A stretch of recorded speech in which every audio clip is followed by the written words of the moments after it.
Hola, ¿cómo están? Bienvenidos a una entrega más aquí en el programa, donde vamos a hablar hoy con la abogada Elisa Mora. Ella relacionada con el mundo de la minería, de la energía, por supuesto, porque estamos transmitiendo en vivo, como ya se habrán dado cuenta, aquí dice clarito, desde el Cuarto Congreso Iberoamericano de Derecho de la Energía, aquí en el Bankers Club, en Guayaquil, aniñadísima.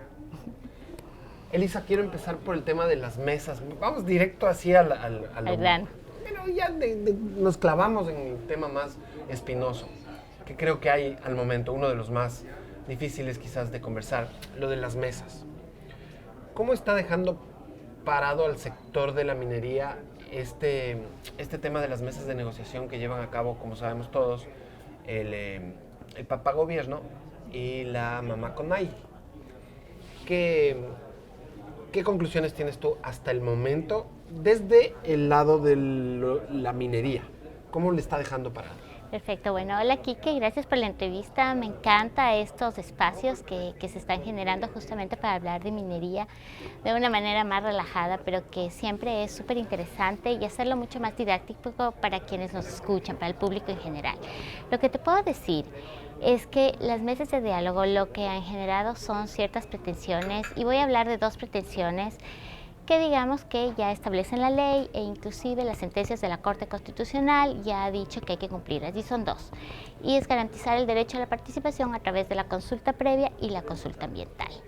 ¿Cuál es el problema que yo veo? Que seguimos en la misma dinámica de que necesitamos, pero no está aterrizado cómo lo vamos a hacer. Si bien es cierto, se va a conformar una nueva mesa que van a hacer una discusión jurídica, técnico-jurídica para realizar la normativa, pero ¿en cuánto tiempo? ¿Cuál es el plazo? Entonces el efecto va directamente al tema de inversión. Entonces aquí, claro, seguimos sin aterrizar el tema, como tú dices, ni desde el gobierno, ni desde los de la CONAIE, y entonces los inversionistas van a seguir esperando ¿cuánto tiempo más? El tema de consulta previa viene desde el 2010, que ya hay una primera sentencia de la Corte Constitucional. Ya está escrito. Ya está escrito, donde le correspondía al Estado justamente hacer la normal. En el 2019 viene la Corte y le dice, como usted, señor Estado, no lo hizo, pues entonces le encargo a la Asamblea. Y desde el 2019 la Asamblea tampoco se ha encargado. Entonces, la Asamblea tampoco.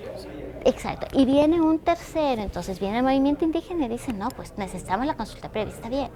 Pero eso es lo que están pidiendo, entonces, perdón que te interrumpa, es la normativa. Exacto, porque ellos ya saben que el tema de la consulta previa está establecido. Está establecido en la norma. Solo que falta detallar la forma. La norma, exacto. ¿Cómo? La norma. ¿A qué hora? Exacto. Entonces, ves, eso retrasa. El impacto va directamente a la inversión. Segundo, porque no sabemos además cómo se le va a llevar. Y aquí el meollo del asunto, donde ayer en la parte académica, digamos en esta previa al Congreso se discutió, era justamente qué es lo que quieren las comunidades. Y ellos están yendo hacia un tema de vinculante, que el pronunciamiento sea vinculante.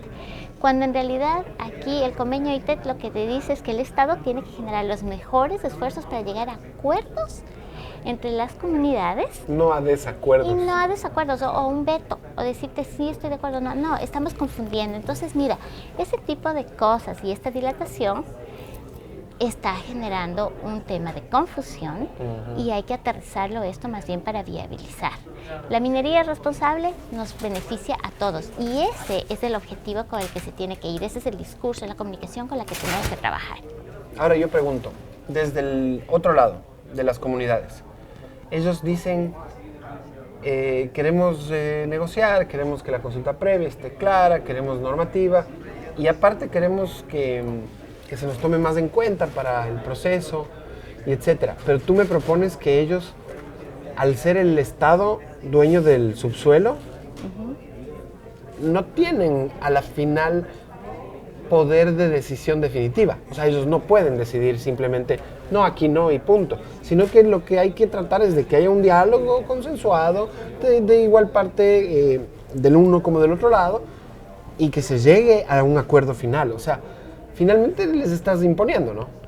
Al final de cuentas. O sea, sí. Hablando desde el lado de ellos.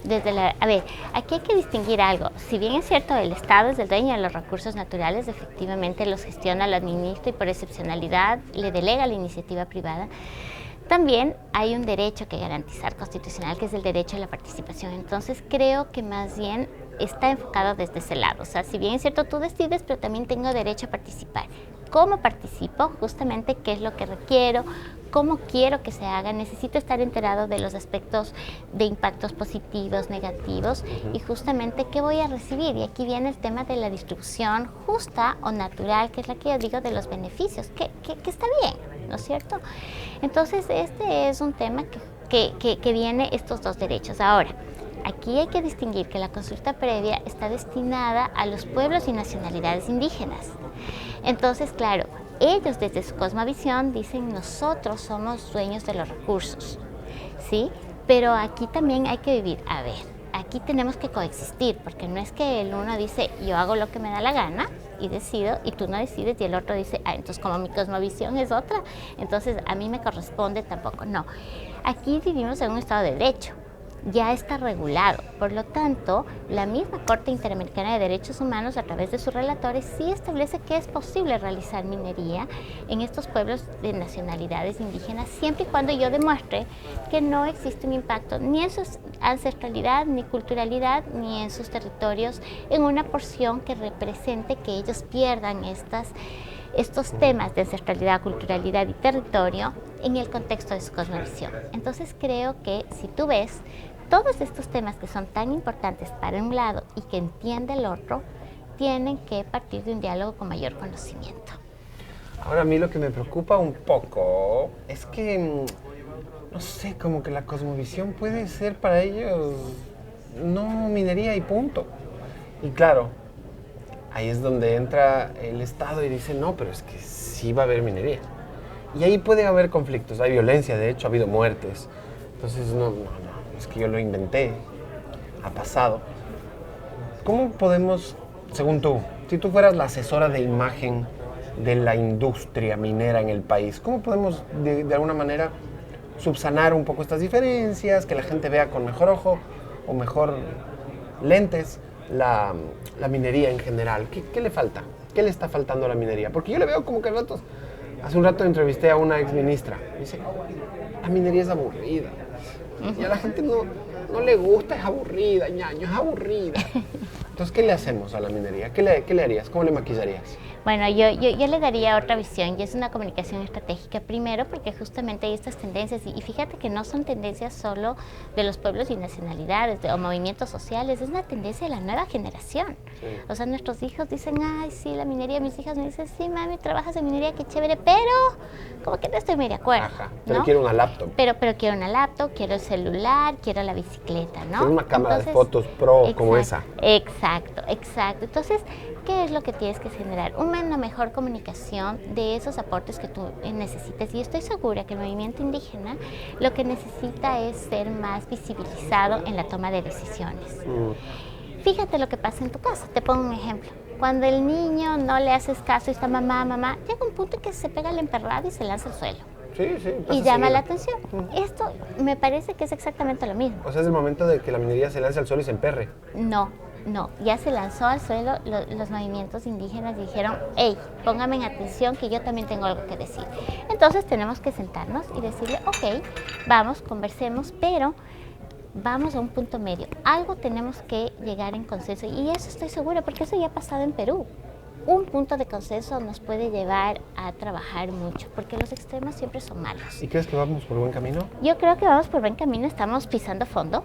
Todos los países han pasado por este proceso. Claro. No es una discusión, o sea, muchas veces pensamos que es Ecuador y es un lunar en el tema con esta problemática. No, Perú ya lo pasó, Chile lo está pasando, lo estamos pasando, más intensidad, menos intensidad, pero entonces no vamos a descubrir el agua tibia. Tenemos que nutrirnos de esas experiencias, de estos especialistas, para nosotros tomar una decisión.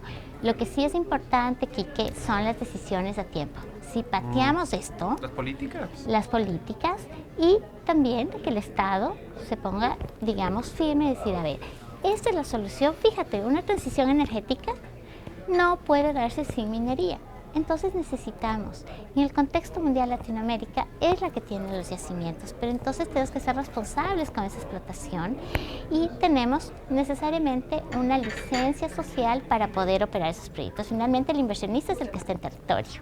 El Estado está en Carondelet. Sí, en la Plaza Grande. En la Plaza Grande. Entonces, si nosotros lo vemos desde ese lado y los integramos, no en unas mesas de que inician hoy día y terminan mañana, y entonces se firma cualquier cosa más permanente. Totalmente de acuerdo. Y creo que las empresas ya lo han hecho y por eso las empresas lo ven desde un lado de responsabilidad social. Entonces, creo que los paradigmas y la forma de pensar ya tiene que ser menos política, más técnica, más especializada. Y así tenemos que trabajar. A ver, la última para despedirte y agradecerte por estar con nosotros en el programa, en esta entrega especial desde Guayaquil. Quería ver si tú me puedes ayudar, porque voy a mezclar temas, ¿ya? Voy a mezclar actualidad, voy a mezclar política y voy a mezclar, por supuesto, un poquito de minería, pero en el sector de la minería, ¿cómo están viendo que ustedes están tratando de avanzar, ¿no? Con este punto que mencionas, que otros países obviamente ya lo han pasado y el Ecuador está yendo por ese camino, tratando de llevarse bien con todos y tratando de sacarle provecho a la minería. Quiero saber, ¿en qué afecta que quizás no estemos atravesando el mejor momento, por ejemplo, en seguridad, qué sé yo, por darte un ejemplo, no sé, la salud pública quizás tampoco está en sus mejores días? Hay algunos aspectos que están molestando, incluso el gobierno no goza de la mejor de las popularidades. Entonces, esa especie de incertidumbre política que se vive hoy en día, ¿le afecta a la minería? Porque yo veo que el sector minero a veces es como que vive en su propia burbuja aparte y no se deja afectar mucho por esta otra realidad política. Pero entonces mi pregunta es, ¿cómo buscar el progreso de la minería y un poco la armonía de todos los actores cuando políticamente está pasando lo que está pasando? No sé si se entiende. Sí, te entiendo perfectamente. Y sí, es un detonante importante la inversión, ¿no? O sea, mira, el pequeño minero, él sigue trabajando, está en territorio, produce y vende, pero finalmente está en una burbuja de pequeño. Pero claro, el grande minero es un contexto que sí lo toma en cuenta.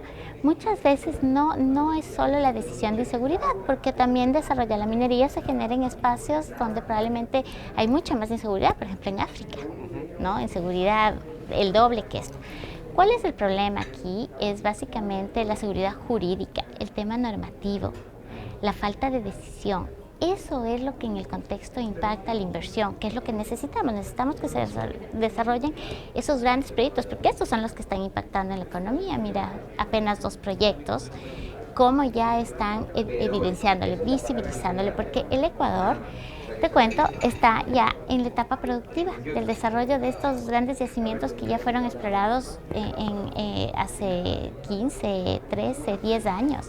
Y entonces ya estamos en esta parte. Entonces aquí y hay tantos parados ahorita, ¿no? Exacto. Entonces tenemos que controlar, uno, la seguridad jurídica. El tema regulatorio, el tema normativo es fundamental, no contradictorio. Segundo, el fortalecimiento institucional. Tiene que haber coordinación.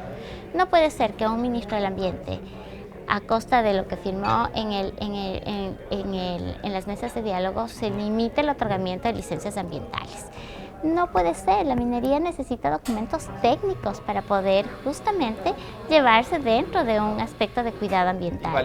Y validarse, claro, por ser supuesto. Más legítima, ¿no? Inclusive para temas de control. O sea, es súper importante. El documento técnico es el que da certeza tanto al funcionario para control y sanción como para el inversionista para seguir lo que corresponde a la regulación y el cuidado al ambiente. Respecto de eso, yo leí unos números terriblemente preocupantes de que las veces que se denuncian casos de minería que está afectando el medio ambiente o que está cometiendo algún ilícito, la cantidad, el porcentaje de los que terminan siendo investigados y sancionados es insignificante. Es bajísimo. No me acuerdo cuánto era, 1, 2, 4, era un número ridículo de 200 que habían denunciado. Exacto. Eso es inseguridad. Esa es inseguridad y entonces te denota la falta de la necesidad de fortalecimiento institucional. Ahora el gobierno está en condiciones de darles esa seguridad. Tiene que dar, sí. Tiene que dar, porque es que si tú sabes que ese es un sector importante para el desarrollo de tu economía y el futuro de tus ciudadanos, pues entonces tiene que hacerlo. Y hay las formas. Es un gobierno totalmente abierto, totalmente a la minería, totalmente abierto en recibir el apoyo de la cooperación de otros países que están desarrollándose en este aspecto. Por lo tanto, mecanismos hay. Lo que falta probablemente es decisión, lo que falta probablemente es un mayor conocimiento para poder encaminar y desarrollar estos apoyos de cooperación. Me parece que esos son los aspectos en los que se va a centrar más el inversionista. Los aspectos de seguridad van a ir dentro de la solución, parte de la problemática de nuestros países, pero que si no lo solucionamos lo otro, podemos tener un país súper seguro, pero si no tenemos esa seguridad jurídica, una institucionalidad coordinada transversalmente trabajando por los temas, entonces nunca vamos a salir. Y lo que tú dices es cierto, es una montaña rusa. Yo estoy desde el año 93 en minería y es una montaña rusa, bien, mal, subimos, bajamos. Y es la economía del país es también, la economía, a la final. Pero no podemos... Así no es la podemos, economía de este país. Así es, no podemos abusar de la paciencia porque esos capitales se van a otro lado. Claro, a veces vienen inversionistas, a veces es una buena época para invertir en Ecuador y otras veces es una mala época, hay que huir de aquí. En vez de atraer inversión, que es una práctica que tanto nos mencionan en los discursos políticos, claro, ahuyentamos.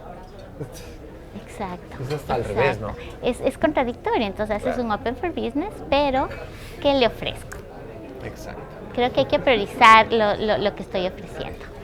Bueno, le agradecemos muchísimo a la abogada Elisa Morán por habernos acompañado hoy en el programa, en este episodio especial desde la Perla del Pacífico. Corte. Perdón, me falta decir algo. Espero que hayan entendido algo de lo que se habló hoy aquí, porque yo no sabía nada de esto. Mundo Minero, revista digital.